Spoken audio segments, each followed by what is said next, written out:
Hello, good morning. My name is Shlomo. I was born here in Jaffa. I grew up in a great green valley, the Valley of Armageddon. So I had a privilege in my childhood as a teenager to play, to work, and to live down below Nazareth. I know this place. I've been living here.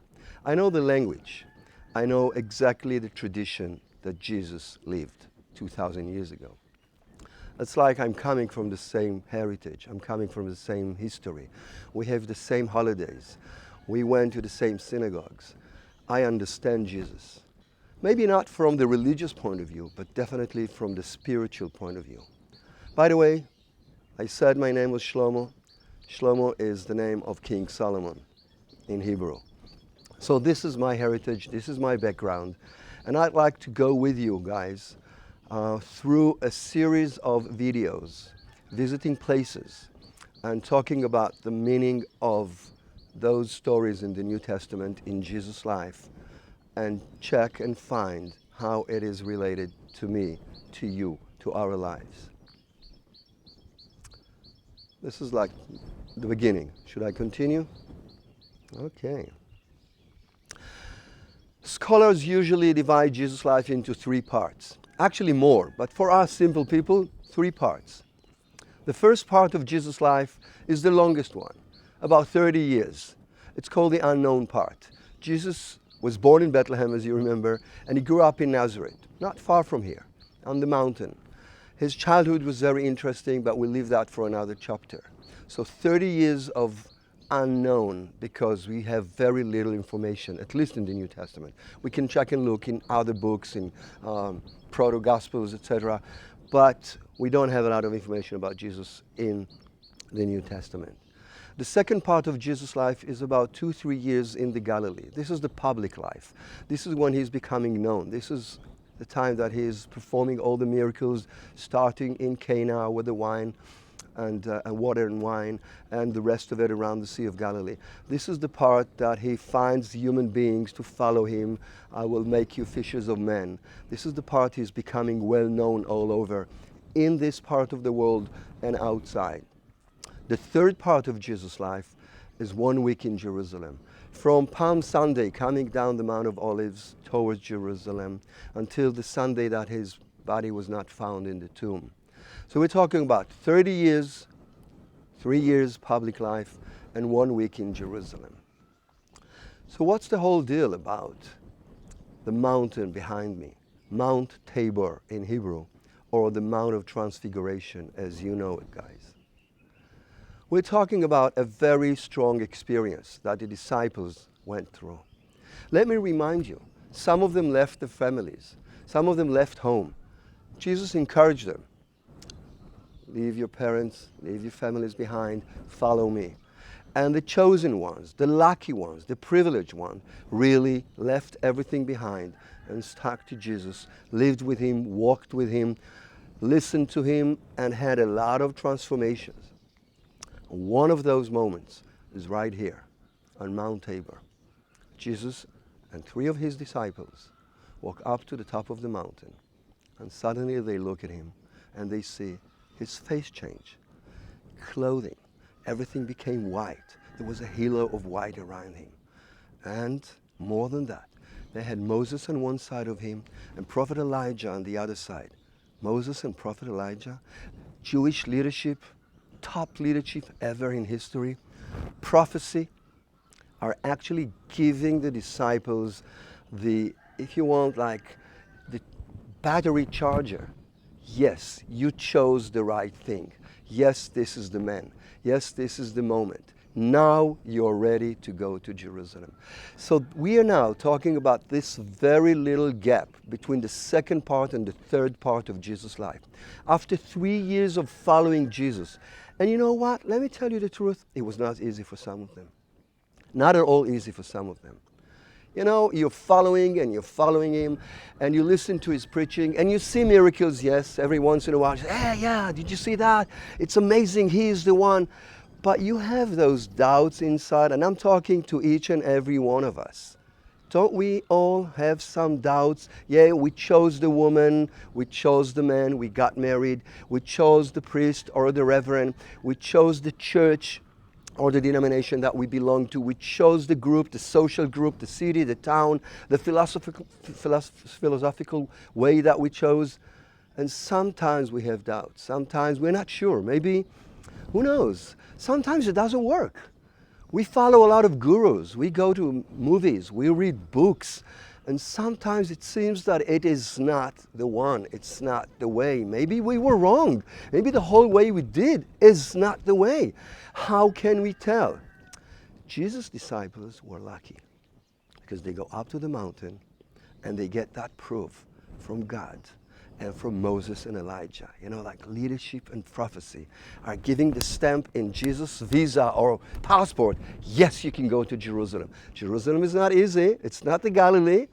You're like the farmers or the carpenters or the stone chiselers in the north. You're like low class of people. Jerusalem is the rich place. This is where the Hellenized Jews are. This is where the Jewish king is. This is where the Roman Empire is. This is the temple and the priest. This is where they're looking for you to catch you, to hang you, to crucify you. That's not as easy as it was up here in the Galilee. So they needed to fill the battery. They needed to charge the battery. And they were lucky to have it outside, to have the light coming upon Jesus and having an answer. Yes, we are on the right track. You and me not always have that sign outside. We need to look for it inside. We want to go and look for the divine answer within ourselves. Each and every one of us. Some people would go for a year or two to look for it. Some people it would take 10 or 20 years. Some people whole lifetime and maybe more. Yet we would not most probably have the outside sign. We would need to look for it inside. Go in, breathe, imagine, see, and then choose according to the answer that is given to you. Maybe there is some message for you. Maybe there is some symbol that would come in the middle of the night or waking up in the morning. Maybe somebody would say something and say, hey, yes, this is it. I'm on the right track. So this is what we're talking about, the transfiguration that each and every one of us can go through in his life if we search inside. Thank you very much. So if we said that we are in between the second and the third part of Jesus' life, Mount of Transfiguration, like charging the battery, now what's left is to go down to Jerusalem. It's frightensome. You know, Jesus himself was not sure. He was dedicated. He was clear about his journey. The disciples followed him, but there were some doubts. There was some fear maybe. A lot of psychology involves in those little stories in the New Testament. From here, they go down to Jericho and up to Jerusalem. How do you walk to Jerusalem? Not straight through Samaria, because there were Samaritans there. It's not a Jewish place. If you remember the story, when Jesus walked once in Samaria, the Samaritan woman said, what are you doing here? You should not be passing here. Because Jewish people went to the other side of the Jordan River to a place called Perea in Jordan today. And they walked down on the east side of Jordan River until they got to Gilgal. Gilgal is the very place where the Jewish people coming out of Egypt after 40 years in the desert are crossing the river into the promised land. And Jesus does the very same thing. This is, by the way, the same place where John the Baptist is baptizing people. People come all the way from the north and east to Jerusalem. They cross the river. John the Baptist is in the water, baptizing. We'll talk about it in another chapter. Yet Jesus is crossing to the other side into Jericho, known as the city of Palm, known as the oldest city in the world. 10,000 years of existence of groups of people living in that city. And years earlier, before Jesus walks in that Levitical town called Jericho on the way up to Jerusalem. By the way, that was the last stop before you start your climbing up through the Judean desert and the Mount of Olives. Think about it. People walked for a week, 2 or 3, From Babylon, it took 3 weeks walking to Jerusalem on the pilgrimage holidays. Jericho is the last stop. You know, fruits and water and supply. You stay the night, Thursday night, and Friday you walk all the way up to Jerusalem to get to Jerusalem before Shabbat comes in. So Jesus is passing in Jericho. That's 2,000 years ago. But earlier than that, about 1,200 years earlier than that, the people of Israel, coming out of Egypt, walking 40 years in the desert, all around into Mount Nebo. Moses stands on Mount Nebo on the other side, looks at the promised land. He knows he's not going to get there. Joshua leads the people. Joshua walks a little further north, and in Gilgal, the same place where Jesus is crossing the river, he crosses the river with all the tribes of Israel, and they build a little monument. Each tribe brings one stone, the Gilgal, like a little mountain or hill of stones, and they get into the promised land. They park outside Jericho. It's a surrounded with walled city, well protected, and Joshua knows the only way to conquer the city is with the will and power of God. Physically, we cannot do it. They're stronger. And what Joshua does is turning around the city with all the people of Israel 7 times, walking, just walking around the city. It's a long wave of people. Like if you lived in that city and you see all those people around you and they keep on walking, they keep on, thousands of them. There were not so many, but because it was like surrounding the city, it looked like so many. And on the 7th time, they used the trumpets and the horns and everybody blew together.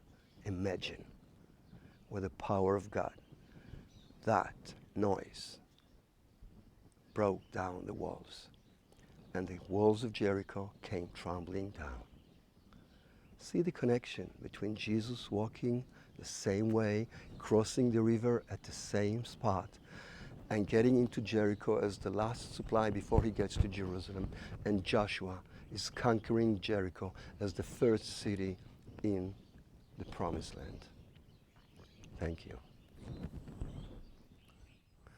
I was asked a question which we will deal about later on, but I will answer the question, how come in the Garden of Gethsemane, Jesus is going through maybe the most difficult moments in his life, and the disciples fall asleep? I mean, how dare they?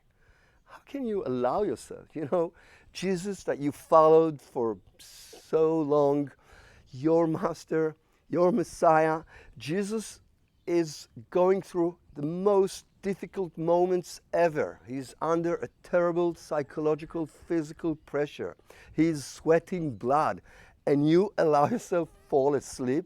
Hello? Let's remember, friends, and this is the Jewish connection that I can bring and understand. Moments ago, they went through a Passover meal. Let me tell you a little about Passover meal. It's a long evening. There's a lot of talking and reading. There is a lot of eating, like the Jewish people know. Like mothers and all the daughters-in-law and everybody is preparing food, and you have to eat a lot. Yet more than that, you have to drink 4 cups of wine during that evening. 4 cups. We are not living in North America. We're not living in northern countries. We're not used to drink so much wine. 4 cups of wine in Israel is a lot. So you had that huge meal. You drink so much wine. And then you follow Jesus crossing the Kidron Valley, the Valley of Judgment, into the Garden of Gethsemane. And then he tells you, stay awake. And he's going to be alone on that rock in the garden. How can you stay awake after such a big, heavy meal and 4 glasses of wine? We can understand that. That's the answer to your question. Thank you very much. So thank you for the question. The question was, how come Nathanael, one of the disciples, says that strange sentence, what good can come out of Nazareth? Let me remind you, friends, Nazareth is a small Jewish village in the lower Galilee. A very small. They're talking about maybe 30 houses. Some would go to 100 houses. How many people live in 30 or 100 houses? 2,000? 200, excuse me? 400, 600 people? This is it. It's a small, forgotten unknown village in the Lower Galilee. Actually, if you look in all the Jewish scriptures, in none of them Nazareth appears. Every other place, if there was a famous rabbi, if there was a famous figure, someone that said something that was rather important to mention, they said Rabbi so-and-so from so-and-so. Nazareth is not mentioned in none of them. That is to say, it's a small, not important village. And when Nathanael from Cana hears that they're talking about the Messiah coming from Nazareth, automatically came out of his mouth, "What? This is impossible. You cannot tell me that from a small village somewhere in Cuba, Messiah would come. Was it the Washington, D.C., New York? Nobody would dare say, would the Messiah come from there? But from Nazareth, we can understand his sentence. What good can come out of that small little village in the Lower Galilee?" Thank you for the question.